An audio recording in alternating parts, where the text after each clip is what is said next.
Exercice 1.22 partie A. Vous avez vu qu'à la fin du polycopier, je ne donnais que la réponse sous la forme de la phrase à compléter. Je vous propose ici de voir ce qui se passe au niveau graphique. Il s'agissait donc de tracer la fonction g qui était égale à f de x plus 5 et vous avez dû obtenir ceci. Dans un premier temps, j'imagine que vous avez complété le tableau de valeurs en rajoutant 5 à toutes les valeurs obtenues dans la colonne f de x. Ensuite, vous avez posé ces points sur le système d'axes et relié pour obtenir la courbe rouge. Vous obtenez donc bien que la courbe rouge est obtenue à partir de la courbe noire en faisant une translation de 5 unités en direction du haut, vers le haut, dans le sens positif, explicité par la flèche sur l'axe OY. Je vous laisse maintenant prendre la suite de l'exercice 1.22 et au moment donné où vous l'avez terminé, vous pourrez télécharger le PDF du corrigé de cet exercice. Je vous souhaite un bon travail et à tout bientôt. Paragraphe 1.8, la composition de fonctions, ou comment nous allons continuer à jouer au Lego. À partir de pièces relativement simples, nous allons créer des pièces à peine plus complexes. Je vous propose de lire ce paragraphe jusqu'à la définition et donc de mettre sur pause. La composition de fonctions, ou comment mettre bout à bout l'action de deux fonctions. Considérons une première fonction f qui a x associe 2x, c'est-à-dire quel que soit le nombre qui entre dans cette fonction, eh bien c'est son double qui va en sortir. Eh bien vous voyez sur le diagramme en dessous, effectivement, 0 devient 0, 1 devient 2, 2 devient 4, 3 devient 6, x devient f de x. Nous sommes donc partis d'un premier ensemble A pour arriver à un deuxième ensemble B, et l'action, c'est bien doubler le nombre. Il s'agit donc de la fonction f. Et on va considérer une fonction g qui va repartir de l'ensemble B pour aller jusqu'à l'ensemble C, et qui, celle-ci, à un nombre, va lui associer son inverse. A1 va associer 1, A2 1 demi, A3 1 tiers, 4 1 quart, 5 1 cinquième, etc. Il s'agit donc bien de la fonction g. Vous voyez qu'il n'y a pas de flèche rouge qui est partie de la valeur 0 depuis l'ensemble B. Ben oui, parce que 0 n'appartient pas à l'ensemble de définition de la fonction g. Maintenant, ce qui va nous intéresser, c'est d'appliquer donc successivement f puis g, c'est-à-dire partir directement de l'ensemble A pour arriver directement dans l'ensemble C. On prend un x dans l'ensemble A, on va donc calculer f de, puis g de. Ceci s'écrit donc g de f de x. Dans le cas présent, si nous regardons et que nous suivons les chemins pour chacun des nombres de départ, à part bien sûr la valeur x égale à 0 dans l'ensemble A, on voit qu'à 1 a été associé 1 demi, à 2 a été associé 2, 4, 1 quart, à 3 a été associé 1 sixième. On voit qu'effectivement la fonction à x associe 1 sur 2x, mais il faut être particulièrement attentif que nous n'avions pas le droit de partir de 0, car la première fonction doubleau, 0 va sur 0, mais on ne pouvait pas repartir de cette valeur avec la fonction rouge, avec la fonction g, parce qu'on aurait eu donc cette division par 0. Je vous propose maintenant de mettre sur pause et de recopier ces différents éléments. Avant que je reprenne la parole, je vous propose de lire la définition de la fonction composée avant que nous complétions cette définition.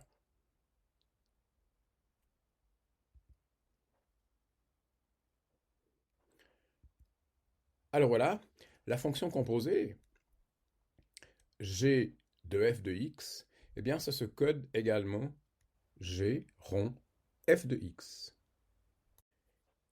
Il faut être particulièrement attentif lorsque l'on écrit une expression de fonction composée, Parce qu'effectivement, l'écriture ne correspond pas au sens de lecture. Vous voyez que lorsqu'on écrit G rond f de x ou G de f de x, eh bien la première fonction qui va agir sur la valeur de x, c'est f. Et le résultat, ensuite, va être appliqué à la fonction g.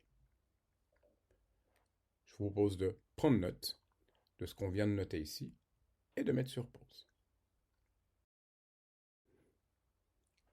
Les deux remarques au bas de la page. Attention à ne pas confondre composition et multiplication. Vous voyez qu'on dessine un rond vide pour bien indiquer qu'il s'agit de rond, G rond f, la composition des deux fonctions. Et puis, remarquez bien l'ordre des opérations, qui est l'inverse de l'ordre d'écriture. L'exemple 7. Alors, composer les fonctions, moi je symbolise volontiers comme des sauts de puce.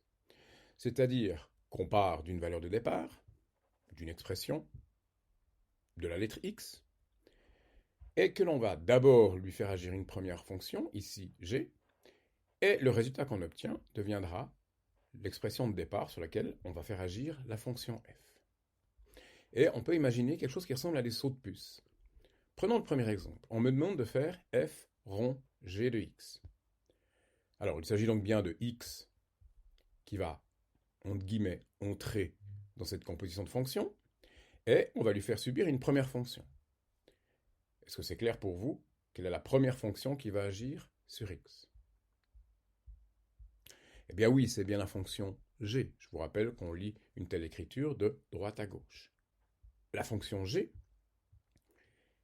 tout nombre lui associe son double plus 1. Donc si c'est le nombre x, l'expression x, qui rentre dans cette fonction, eh bien, c'est bien 2x plus 1 qui va en sortir. Maintenant, on va lui faire subir la fonction f, et la fonction f, eh bien, elle dit qu'on va prendre le carré de l'objet de l'expression qui entre dans la fonction. Il s'agira donc de prendre le carré de 2x plus 1, petit produit remarquable, l'on obtient 4x carré plus 4x plus 1. Voilà, nous avons donc obtenu la fonction f rond g de x.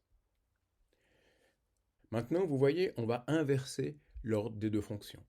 On va donc calculer g rond f de x. Ainsi donc, à x, on va d'abord lui associer la fonction f. La fonction f, c'est élevé au carré. On obtient donc x carré. Maintenant, on va lui faire subir la fonction g. La fonction g, c'est prendre le double plus 1. Eh bien, si on prend le double d'x carré, 2x carré, plus 1, g rond f de x est égal à 2x carré plus 1. L'exemple B, la fonction f élevée au carré plus 1, la fonction g prend l'inverse. On me demande de calculer g de f de x. Remarquez que j'aurais pu écrire calculer g rond f de x. Donc, vous voyez ici qu'à x, on va d'abord lui faire subir la fonction f élevée au carré plus 1. On obtient donc x carré plus 1. Maintenant, cette expression f de x, eh bien, on va lui faire subir la fonction g. Que fait la fonction g? Prendre l'inverse. 1 sur. On obtient donc 1 sur x carré plus 1. F de g de x, ou de façon équivalente, f rond g de x, eh bien, on a compris qu'à x, on allait d'abord lui faire subir la fonction g, c'est-à-dire 1 sur. On obtient 1 sur x. Maintenant, saut de puce, on va appliquer la fonction f. La fonction f élevée au carré plus 1. On obtient donc 1 sur x carré. J'ai élevé au carré 1 sur x. Ça donne bien 1 sur x carré, plus 1. Notre expression maintenant contient deux termes, une fraction plus un nombre. Il s'agit de regrouper tout ceci en mettant au même dénominateur. On obtient 1 plus x carré sur x carré. Je vous propose pour l'exemple C qu'on aille un petit peu plus vite, qu'on donne directement la réponse de f rongé de x, lorsque f de x égale racine de x et g de x égale 2x moins 6. Je vous laisse réfléchir 5 secondes pour l'expression de f rongé de x. Eh bien, il s'agit de racine de 2x moins 6. Eh bien oui, x, on lui fait d'abord subir la fonction g, c'est-à-dire x devient 2x moins 6, puis ensuite la fonction f, c'est-à-dire prendre la racine de ce qu'on a obtenu, c'est donc bien racine de 2x moins 6. Et gérons f, je vous laisse aussi 5 secondes pour imaginer l'expression. Eh bien oui, ici, on fait d'abord subir la fonction f à x, c'est-à-dire x devient racine de x, et ce racine de x, ensuite, on doit prendre le double, moins 6, c'est-à-dire lui faire agir la fonction g. Vous constatez ici une propriété importante de la composition, c'est qu'elle est en général pas commutative. Effectivement, dans ces 3 exemples ci-dessus, vous voyez que l'ordre dans lequel on a fait agir les fonctions importe, c'est-à-dire que les réponses finales ne sont pas les mêmes.